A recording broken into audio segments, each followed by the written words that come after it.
दोस्तों बॉलीवुड पोल खोल के नए एपिसोड में आपका स्वागत है। और भाई साहब आज ये वीडियो लंबा होने वाला है। उसकी वजह ये है कि इसमें तकरीबन 26 खबरें हैं। तमिल फिल्मों की एक बहुत बड़ी सुपरस्टार है जिसका नाम है नयनतारा, जो जवान फिल्म में भी थी शाहरुख खान के साथ। और तमिल फिल्मों का एक फेमस एक्टर भी है जिसका नाम है धनुष। और नयनतारा का झगड़ा हो गया है तमिल फिल्मों के फेमस एक्टर धनुष के साथ। नयनतारा ने नेटफ्लिक्स के लिए एक वेब सीरीज बनाई है जिसका नाम है बियॉन्ड द फेरी टेल। ये वेब सीरीज नयनतारा की लाइफ पर आधारित है और नयनतारा ने धनुष की किसी फिल्म से 3 सेकंड का फुटेज इस वेब सीरीज में यूज किया है। कितना भाई साहब? 3 सेकंड, 3 मिनट या 3 घंटे नहीं। और ये जानने के बाद धनुष बहुत ज्यादा नाराज हो गया है। धनुष ने नयनतारा को एक लीगल नोटिस भेज दिया है और उससे कहा है कि या तो ये 3 सेकंड अपनी वेब सीरीज से आप हटाएं, नहीं तो फिर मैं आपको 10 करोड़ रुपए चार्ज करूंगा। और इसी बात से नाराज होकर नयनतारा ने धनुष के लिए एक ओपन लेटर लिखा जो मीडिया में दिया और उस लेटर में धनुष को खूब खरी खोटी सुनाई। नयनतारा ने लेटर में यहां तक कहा कि धनुष तू इंसान नहीं, तू हैवान है, तू जानवर है। बताओ भाई। अच्छा, मैं पर्सनली ऐसा मानता हूं कि अगर नयनतारा को धनुष की किसी फिल्म से 3 सेकंड का फुटेज यूज करना था तो धनुष से पूछ लेती यूज करने से पहले। बिना पूछे करने की क्या जरूरत थी? मुझे नहीं लगता कि धनुष नयनतारा को मना करता और कहता कि नहीं ये 3 सेकंड आप यूज नहीं कर सकती। तो ऐसा हो सकता है कि धनुष को इसी वजह से गुस्सा आया हो कि नयनतारा ने धनुष के बिना पूछे ही वो 3 सेकंड्स यूज किए हैं। लेकिन अब यह झगड़ा बहुत आगे बढ़ चुका है। मेरी सोर्सेज के मुताबिक नयनतारा ये 3 सेकंड का फुटेज अपनी वेब सीरीज से हटाने वाली नहीं है। और अगर नयनतारा ये फुटेज नहीं हटाएगी तो धनुष 10 करोड़ का केस डालने वाला है नयनतारा पर। लेकिन बात इससे भी आगे बढ़ गई है।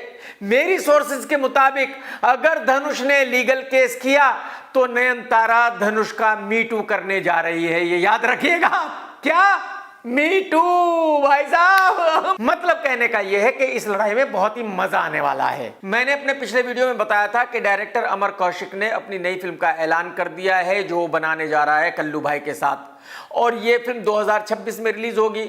उससे पहले अमर कौशिक की कोई भी फिल्म रिलीज नहीं होगी। लेकिन आप में से बहुत सारे लोगों ने कमेंट्स किया और यह कहा कि नहीं, अमर कौशिक की एक और फिल्म थामा उससे पहले रिलीज होगी। मैं आपको ये बता दूं कि आप ज्यादा होशियारी मत दिखाया करें। इतने होशियार आप हो नहीं। आप जहां कहीं चाय की ठेली लगाकर चाय बेच रहे हो, बेचते रहो। जहां पकौड़े तलते हो वहां पकौड़े तलते रहो। ज्यादा होशियारी मत मारो। फिल्म थामा का डायरेक्टर अमर कौशिक नहीं है। अमर कौशिक उस फिल्म का सिर्फ प्रोड्यूसर है। मीडिया में ऐसी खबरें आ रही है कि आमिर खान ने डिसाइड कर लिया है कि वो 70 साल की एज में रिटायर हो जाएगा। उसकी एज है 60 साल, यानी कि आमिर खान के पास बचे हैं 10 साल। और यही वजह है कि आमिर खान इस वक्त 6 फिल्मों में काम कर रहा है, क्योंकि आमिर खान का ऐसा मानना है कि अगले 10 साल में मैं हर साल 5-6 फिल्में करूंगा तो 50-60 फिल्में हो जाएगी और 70 साल की एज में मैं रिटायर हो जाऊंगा। लेकिन मैं आपको ये बता दूं कि इस खबर में सच्चाई नहीं है। एक्चुअली आमिर खान 5-6 फिल्मों पर इसलिए काम नहीं कर रहा है कि उसकी उम्र 60 साल हो गई है और उसको 70 साल में रिटायर होना है। आमिर खान 5-6 फिल्मों पर काम इसलिए कर रहा है क्योंकि आमिर खान को पैसे दे रहा है जियो।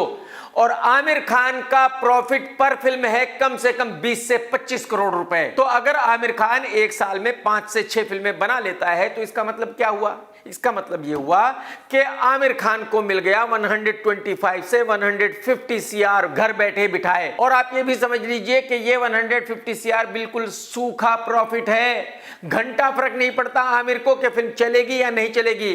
फिल्म फ्लॉप हो या हिट हो, आमिर खान को ये पैसा मिलना ही मिलना है।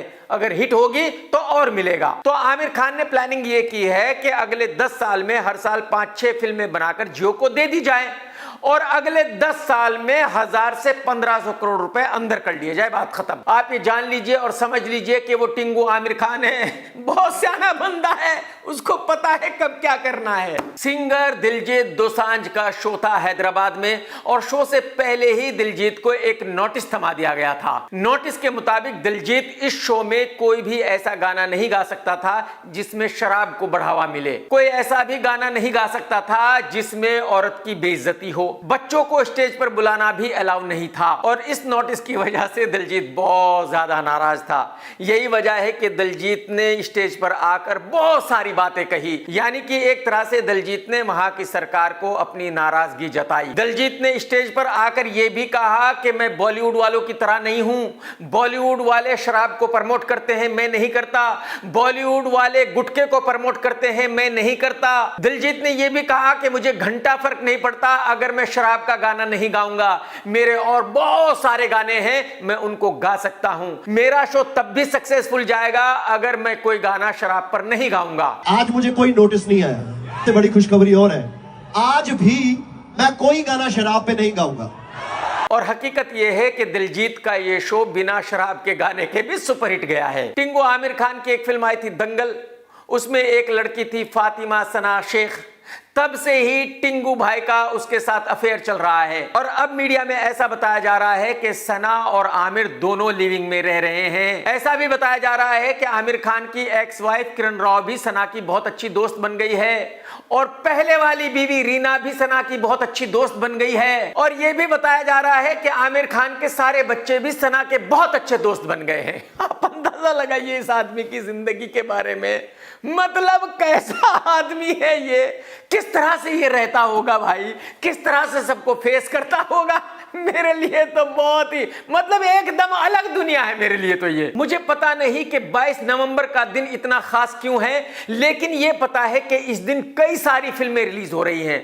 ऐसा लगता है जैसे सबको इसी दिन फिल्म रिलीज करनी है। 3-4 नई फिल्में तो इस दिन रिलीज हो ही रही है, लेकिन राकेश रोशन साहब की करण अर्जुन भी इसी दिन रिलीज हो रही है। अब देखने वाली बात यह होगी कि ये सभी फिल्में कैसा बिजनेस करेंगी। बॉलीवुड में एक साइड एक्टर है मुकेश, उसने फिल्म रॉकेट सिंह में काम किया था जो रणबीर कपूर की फिल्म थी। उस फिल्म में मुकेश का बहुत अच्छा रोल था और वो फिल्म चली थी। उस फिल्म के चलने के बाद मुकेश ने अपना कैरियर खुद ही कैसे खत्म कर लिया, मुकेश ने ये खुद ही बताया है। मुकेश ने बताया कि जब फिल्म रॉकेट सिंह चल गई तो मुकेश को ऐसा लगा कि भाई मैं बहुत बड़ा सुपरस्टार बन चुका हूं और अब बॉलीवुड में जो कोई भी नई फिल्म बनाएगा उसको तो मुझे अपनी फिल्म में लेना ही पड़ेगा और कोई रास्ता ही नहीं बचा इन फिल्म वालों के लिए। मुकेश ने बताया कि मैं हवा में इस कदर उड़ रहा था कि मैंने बैंक से लोन लेकर एक गाड़ी खरीद ली, मैनेजर रख लिया, लेकिन घर बैठा रहा, कोई काम नहीं आया। जब 8-10 महीने हो गए मैं अपने घर पर बैठा रहा और किसी ने भी मुझे कोई फिल्म ऑफर नहीं की, तब मेरी समझ में आया कि मैं जो सोच रहा था वो बिल्कुल गलत सोच रहा था। मैं कोई स्टार नहीं हूं, मुझे जमीन पर ही रहना चाहिए। मैं अगर हवा में उड़ रहा था तो ये मेरी बहुत बड़ी गलती थी। लेकिन प्रॉब्लम यह है कि उस वक्त तक बहुत ज्यादा टाइम खराब हो चुका था और मेरी हालत बहुत ज्यादा खराब हो गई थी। तो मैंने कहा यार अब प्लानिंग करना चाहिए। मैंने एक सेक्रेटरी रख ली, मैं कार खरीद लिया, लोन पे कार ले लिया। अब मैं घर पे बैठा हूं कि अब मेरे पास काम आएगा, मेरे पास बहुत बढ़िया बढ़िया काम आएगा। करते करते 1 महीना, 2 महीना, 8 महीने हो गए, मेरे पास कोई काम नहीं। एक्चुअली ये सिर्फ मुकेश के साथ नहीं हुआ, बॉलीवुड में तकरीबन हर एक्टर के साथ यही होता है। किसी भी एक्टर की कोई फिल्म थोड़ी सी चल जाए, किसी भी एक्टर को किसी फिल्म की वजह से थोड़ी सी वाहवाही मिल जाए तो वो हवा में उड़ने लगता है, वो अपने आप को शाहरुख खान मानने लगता है, वो ऐसा मान लेता है कि उससे बड़ा सुपरस्टार बॉलीवुड में कोई रहा ही नहीं और बस इसी गलतफहमी में वो घर पर बैठा रह जाता है और कैरियर खत्म हो जाता है। मैंने पिछले 24 साल में सिर्फ एक लड़की ऐसी देखी है जिसने बहुत होशियारी से काम किया है और वो है बांटने वाली तृप्ति डिमरी।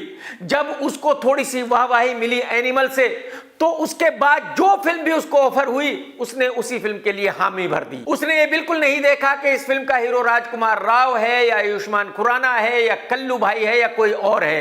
जो फिल्म भी उसको ऑफर हुई उसने कहा कि मैं फिल्म कर रही हूं और इसकी वजह सिर्फ ये थी कि जब तृप्ति की फर्स्ट फिल्म आई थी तो उसके बाद से बहुत सालों तक वो घर पर बैठी रही थी, उसको कोई काम नहीं मिल रहा था, वो बेचारी बहुत ट्राई कर रही थी और जब उसको चांस मिला, जब उसको फिल्में ऑफर हुई तो उसने फौरन ही सब फिल्मों के लिए हामी भर दी। मेरे ख्याल में पिछले 20-25 साल में अपने कैरियर को बहुत अच्छे से संभालने वाली अकेली तृप्ति डिमरी ही है। तेलुगु फिल्मों के एक्टर विजय एनाकोंडा को तो आप जानते ही हो, जो रश्मिका का बॉयफ्रेंड बताया जाता है। सुना जाता है कि तेलुगु फिल्मों का बहुत बड़ा स्टार है, हो सकता है, मुझे नहीं पता, लेकिन हिंदी में इसने एक फिल्म की थी और वही फिल्म सुपर डुपर डिजास्टर रही थी। आज की तारीख में यह अपनी जिंदगी से इतना मायूस है जिसकी कोई इंतहा नहीं। यही वजह है कि दिन रात माल ले रहा है, अगर घर से बाहर भी निकलता है तो गिरता पड़ता घूमता है। जरा आप भी देख लीजिए कि माल ले लेकर इसका क्या हाल हो गया है, किस तरह से गिरता पड़ता घूम रहा है।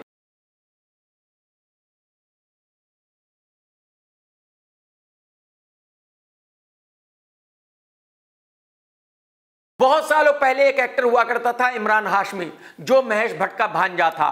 महेश भट्ट ने जबरदस्ती इस लड़के को एक्टर बनाया था। इस लड़के की एक फिल्म आई थी जिसका नाम था जन्नत, और उस फिल्म की हीरोइन थी सोनल चौहान, जो हमारी सिटी मुजफ्फरनगर से है, यूपी से। क्योंकि जन्नत फिल्म थोड़ी सी चल गई थी, यही वजह है कि इसके बाद ये लड़की हवा में उड़ने लगी थी। इसने अपने आप को ऐश्वर्या, कैटरीना, करीना कपूर से भी बड़ी स्टार मान लिया था। तो जन्नत के बाद जो फिल्में भी इसको ऑफर हुई, उनको करने से इसने मना कर दिया। तकरीबन 1 साल तक इसको फिल्में ऑफर होती गई, ये मना करती गई। उसके बाद फिल्म वालों ने इसको फिल्में ऑफर करना बंद कर दिया। फिर ये घर पर बैठी रही। तकरीबन 3-4 साल के बाद फिर इसने फिल्मों में छोटे छोटे रोल करना शुरू किया, लेकिन उससे कुछ होने वाला नहीं था क्योंकि कैरियर तो खत्म हो चुका था। आज की तारीख में इस बेचारी का हाल ये है कि ये भोजपुरी फिल्मों में भी काम कर रही है, बंगाली फिल्मों में भी काम कर रही है। इसकी एक फिल्म रिलीज हुई है दर्द, ठीक ठीक बिजनेस कर रही है। तो एक्चुअली सोनल चौहान ने भी अपने कैरियर को ठीक उसी तरह बर्बाद किया जैसे कि मुकेश ने किया था, जैसे कि मुकेश ने बताया। जब कभी सलमान खान एक्टर बना ही था, उस वक्त का एक इंटरव्यू है, जरा आप भी देखिए कि उसमें सलमान खान कैसा दिख रहा है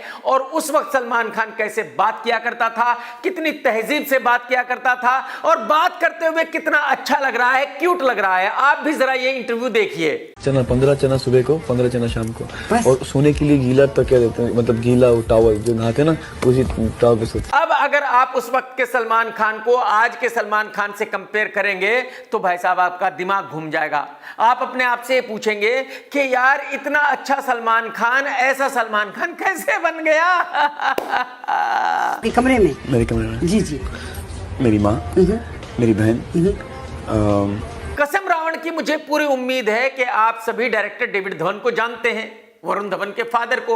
भाई साहब ये आदमी बेचारा इतना बूढ़ा हो चुका है कि सही से चल नहीं पाता, उठ नहीं पाता, बैठ नहीं पाता, लेकिन ये आदमी इस उम्र में भी एक फिल्म डायरेक्ट कर रहा है जिसमें हीरो है वरुण धवन और जिसको प्रोड्यूस कर रही है टिप्स कंपनी।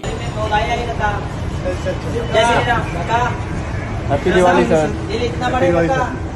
बच्चे को दुआ लेंगे साहब, हैप्पी दिवाली। ये मैं पहले भी अपने वीडियोस में कई बार बता चुका हूं कि एक्चुअली डेविड धवन इस फिल्म का डायरेक्शन नहीं करेगा, बल्कि डेविड धवन का बड़ा बेटा रोहित इस फिल्म का डायरेक्शन करेगा। और रोहित धवन वही डायरेक्टर है जो अब तक कई एक वाहियात फिल्में बना चुका है। कहने का मतलब यह है कि इस फिल्म का चलना मुश्किल ही नहीं, नामुमकिन है। खोपड़ा जैसा दिखने वाला एक इंसान है जिसको डॉली चाय वाला कहा जाता है। बहुत सारे लोग इसके साथ सेल्फी भी लेते हैं, बहुत सारे लोग इसके साथ फोटो भी खिंचवाते हैं, और इससे पता चलता है कि आज की तारीख में लोगों की लाइफ में कितना दुख है, कितनी परेशानियां हैं।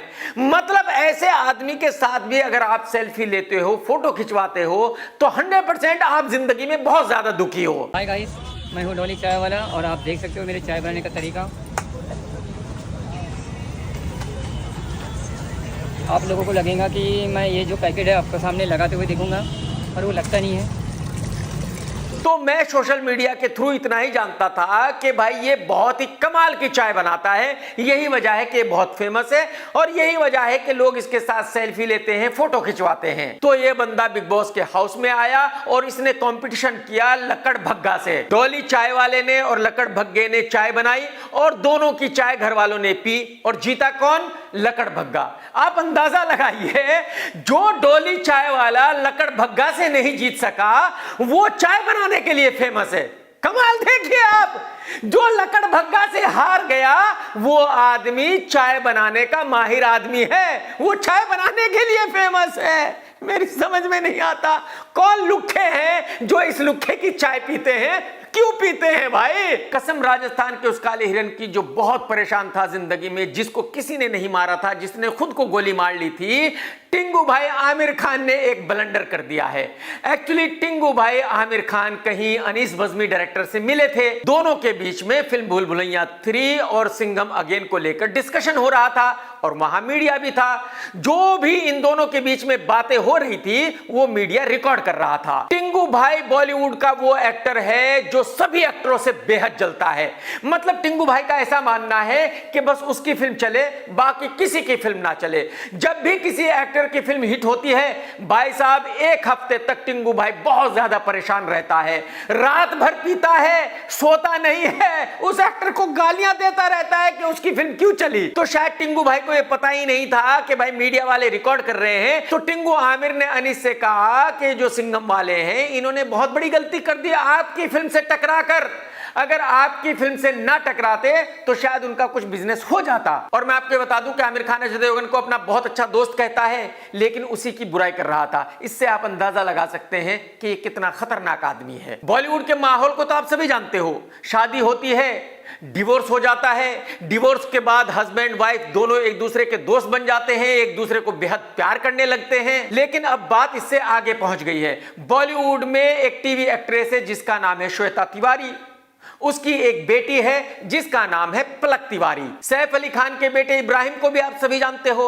इब्राहिम पलक तिवारी को डेट कर रहा है और आज की तारीख में ये दोनों मालदीव्स में हैं, छुट्टियां मना रहे हैं। यानी कि ये कहा जाए कि हनीमून मना रहे हैं तो गलत नहीं होगा। लेकिन दोनों के ही घर वालों को बिल्कुल कतई कोई प्रॉब्लम नहीं है। इससे आप अंदाजा लगा सकते हैं कि आपकी दुनिया में और इनकी दुनिया में क्या अंतर है। बॉलीवुड वो जगह है जहां माँ बाप अपने बच्चों को बिना शादी के ही हनीमून के लिए भेज देते हैं। और भाई साहब, अगर यूपी में माँ बाप देख ले कि एक लड़की किसी लड़के की तरफ देख रही है तो उसको कमरे में बंद कर दिया जाएगा, शादी करके भेज दिया जाएगा उसके ससुराल। और अगर माँ बाप ये देख ले कि भाई उनकी लड़की की तरफ कोई लड़का देख रहा है तो भाई साहब उसको बैठा लेंगे, कूटेंगे दबा के और बोलेंगे कि दोबारा इधर दिखना मत।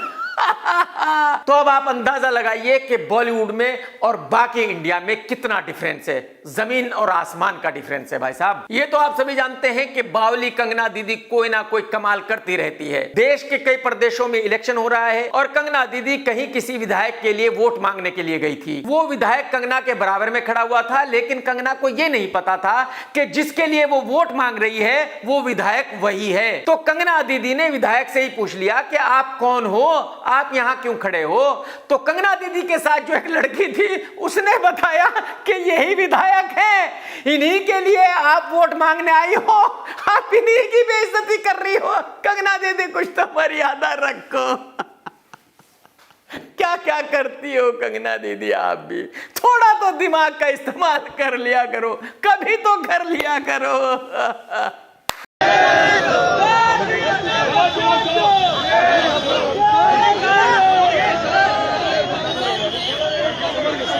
विधायक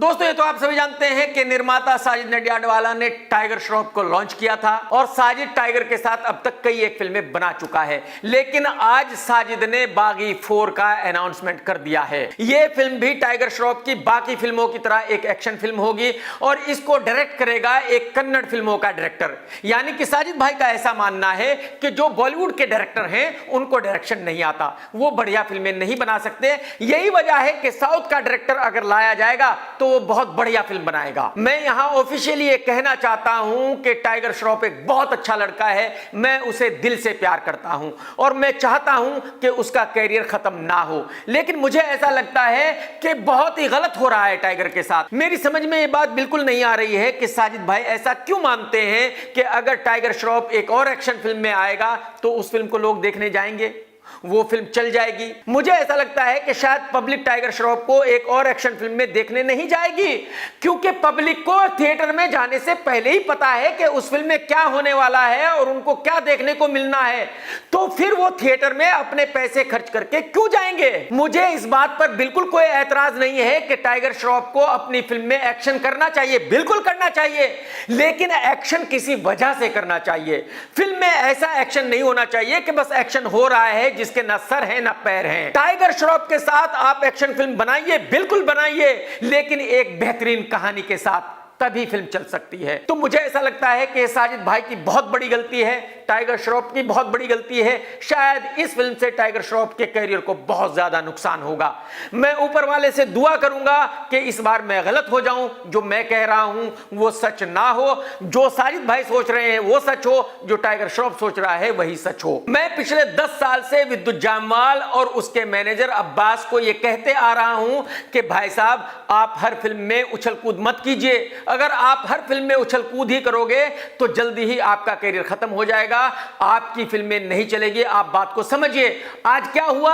आज विद्युत जामवाल अपने घर पर बैठा हुआ है, उसके पास कोई भी फिल्म नहीं है, करियर पूरी तरह खत्म हो चुका है। तो हकीकत यह है कि जो मैं कहता हूं, जो सोचता हूं, होता तो वही है। लेकिन जैसा कि मैंने कहा कि मैं ऊपर वाले से दुआ करता हूं कि बागी 4 के बारे में जो मैं सोच रहा हूं वो बिल्कुल गलत हो, वो सच ना हो। आप सभी जानते हैं कंगना दीदी की फिल्म इमरजेंसी कई महीने पहले रिलीज होने वाली थी। सेंसर बोर्ड ने सर्टिफिकेट नहीं दिया था, यही वजह है कि फिल्म रिलीज नहीं हुई थी। लेकिन अब फिल्म को सर्टिफिकेट मिल चुका है और आज कंगना दीदी ने ऐलान कर दिया है कि यह फिल्म अगले साल 17 जनवरी को रिलीज होगी। कंगना दीदी ने इस फिल्म को बहुत ही मेहनत से बनाया है। कंगना ने इस फिल्म में इंदिरा गांधी जी का रोल अदा किया है। अब यह तो फिल्म देखने के बाद ही पता चलेगा कि यह फिल्म कितनी अच्छी है और कंगना का डायरेक्शन कितना बढ़िया है। जब हिंदुस्तान में सनी लियोनी का वेलकम किया गया था, सनी लियोनी को यहां रहने दिया गया था, मैं उस दिन से कह रहा हूं कि हिंदुस्तान की सरकार ने बहुत ही गलत कर दिया है। हिंदुस्तान के राजनेताओं ने बहुत ही गलत कर दिया है एक पॉर्न स्टार को हिंदुस्तान में रखकर। आज की तारीख में इंडिया का हाल यह है कि सनी लियोनी को देख देखकर सैकड़ों लड़कियां पॉर्न स्टार बन चुकी है। जहां देखो वहां लड़कियां नंगी घूम रही है। कुल्फी जावेद जैसी ना जाने कितनी लड़कियां छोटे छोटे कपड़े पहनकर सड़कों पर घूम रही है।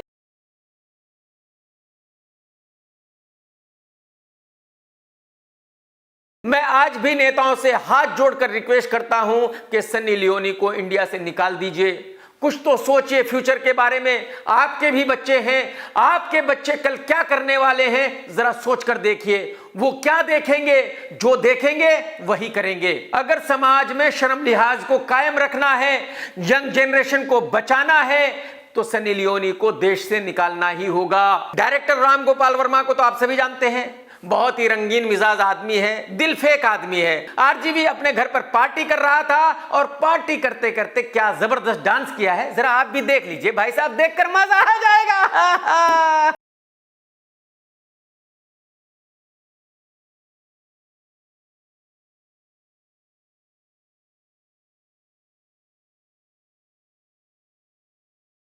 निर्माता भूषण कुमार ने अपने इंटरव्यू में ऑफिशियली कहा है कि रोहित शेट्टी ने उनके साथ ठीक नहीं किया।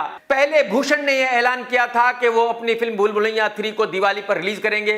उसके बाद रोहित शेट्टी ने सिंघम अगेन को दिवाली पर रिलीज करने के लिए अनाउंसमेंट किया और उस वक्त उन्होंने रोहित शेट्टी को कॉल किया, उनसे कहा कि भाई आप अपनी फिल्म को इस डेट पर रिलीज ना करें, लेकिन रोहित शेट्टी नहीं माना। भूषण ने यह भी बताया कि उसके बाद रोहित शेट्टी ने हमारे साथ बहुत ही नाइंसाफी की। मैं रोहित शेट्टी से कहता रहा कि 50% स्क्रीन आप रख लीजिए, 50% हमें दे दीजिए, लेकिन रोहित शेट्टी नहीं माना। रोहित शेट्टी ने हमें सिर्फ 40% स्क्रीन ही दिए। इस खबर को बताने का मतलब यह है कि भूषण कुमार ने जितनी भी बातें की उनमें सिर्फ रोहित का नाम लिया। बार बार यह कहा कि रोहित ने उनके साथ नाइंसाफी की है, रोहित ने भूषण के साथ ऐसा नहीं करना चाहिए था। भूषण ने एक बार भी अजय देवगन का नाम नहीं लिया, जबकि अजय देवगन इस फिल्म का हीरो भी था और प्रोड्यूसर भी था। तो हकीकत यह है कि रोहित शेट्टी अकेला कुछ भी नहीं कर रहा था, वही कर रहा था जो अजय देवगन की मर्जी थी। लेकिन क्योंकि भूषण कुमार अजय देवगन के साथ 3-4 फिल्में कर रहा है, यही वजह है कि भूषण कुमार ने अजय देवगन का नाम एक बार भी नहीं लिया। बॉलीवुड में एक बहुत ही वाहियात किस्म का डायरेक्टर है जिसका नाम है निखिल अडवाणी। अब तक यह बंदा अपनी जिंदगी में एक से एक वाहियात फिल्में बना चुका है,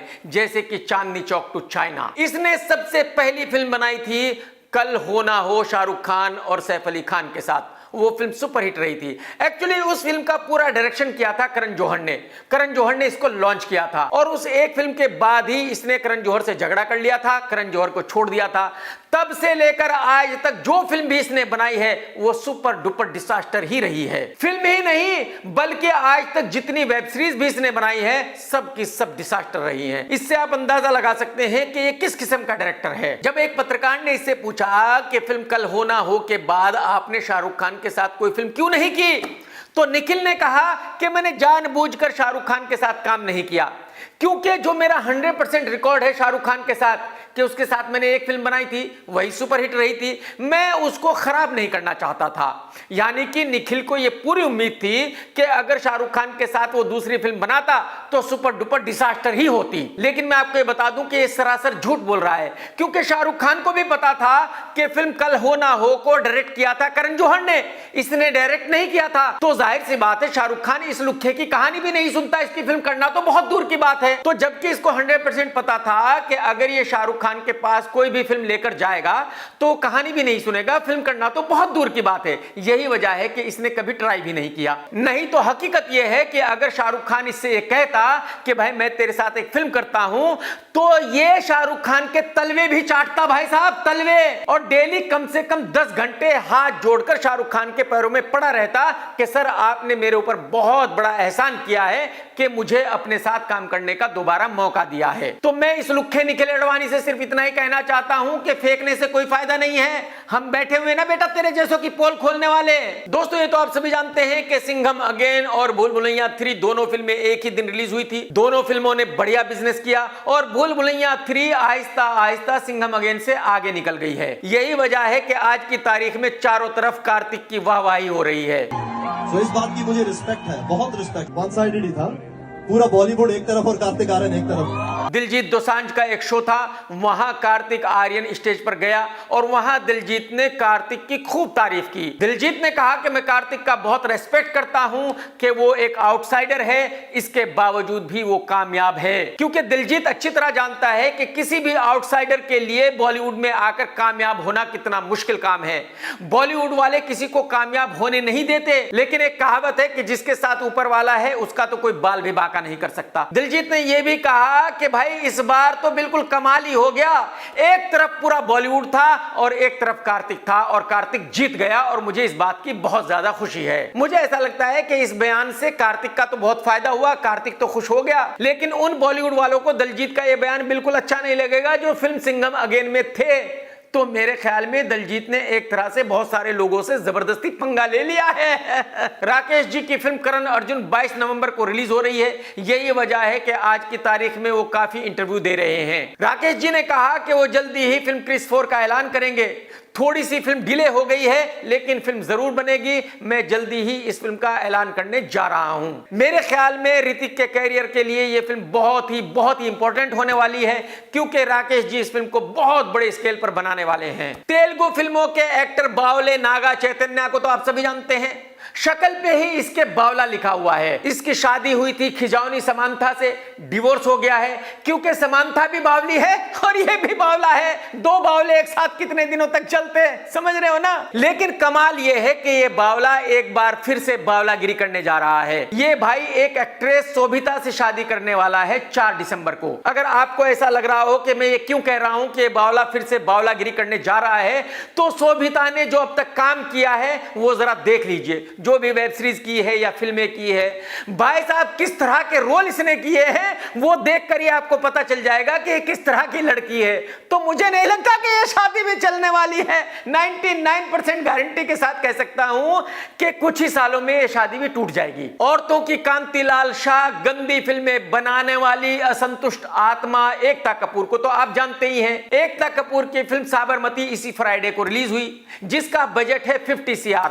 एकता कपूर का यह मानना था कि यह फिल्म बहुत बड़ी ब्लॉकबस्टर होने वाली है। यह फिल्म कम से कम 500 करोड़ रुपए का बिजनेस करने वाली है, क्योंकि यह एक प्रोपेगेंडा फिल्म है। यह फिल्म बीजेपी पार्टी को खुश करने के लिए बनाई गई है। और आप अंदाजा लगाइए कि पीएम मोदी जी ने भी इस फिल्म के बारे में बात की है, इस फिल्म को प्रमोट किया है। इसके बावजूद भी पब्लिक थिएटर में नहीं गई इस फिल्म को देखने के लिए। भाई साहब इस फिल्म ने पहले दिन बिजनेस किया 75 लाख का, दूसरे दिन बिजनेस किया 1.25 CR का, तीसरे दिन बिजनेस किया 1.5 CR का, यानी कि वीकेंड बिजनेस हुआ 3.5 CR, यानी कि यह फिल्म सुपर डुपर डिजास्टर हो गई है। यानी कि पब्लिक ने इस फिल्म को मोदी जी के कहने के बावजूद भी नहीं देखा है, और जो विक्रांत मैसी 12th फेल के बाद हवा में उड़ रहा था वो जमीन पर आ गया है। उसको अपनी औकात पता चल गई है, उसको पता चल गया है कि वो कितना बड़ा सुपरस्टार है और उसकी कितनी बड़ी फैन फॉलोइंग है। और मेरे ख्याल में सभी निर्माताओं को भी ये पता चल गया होगा कि प्रोपगेंडा फिल्म हर बार नहीं चलती,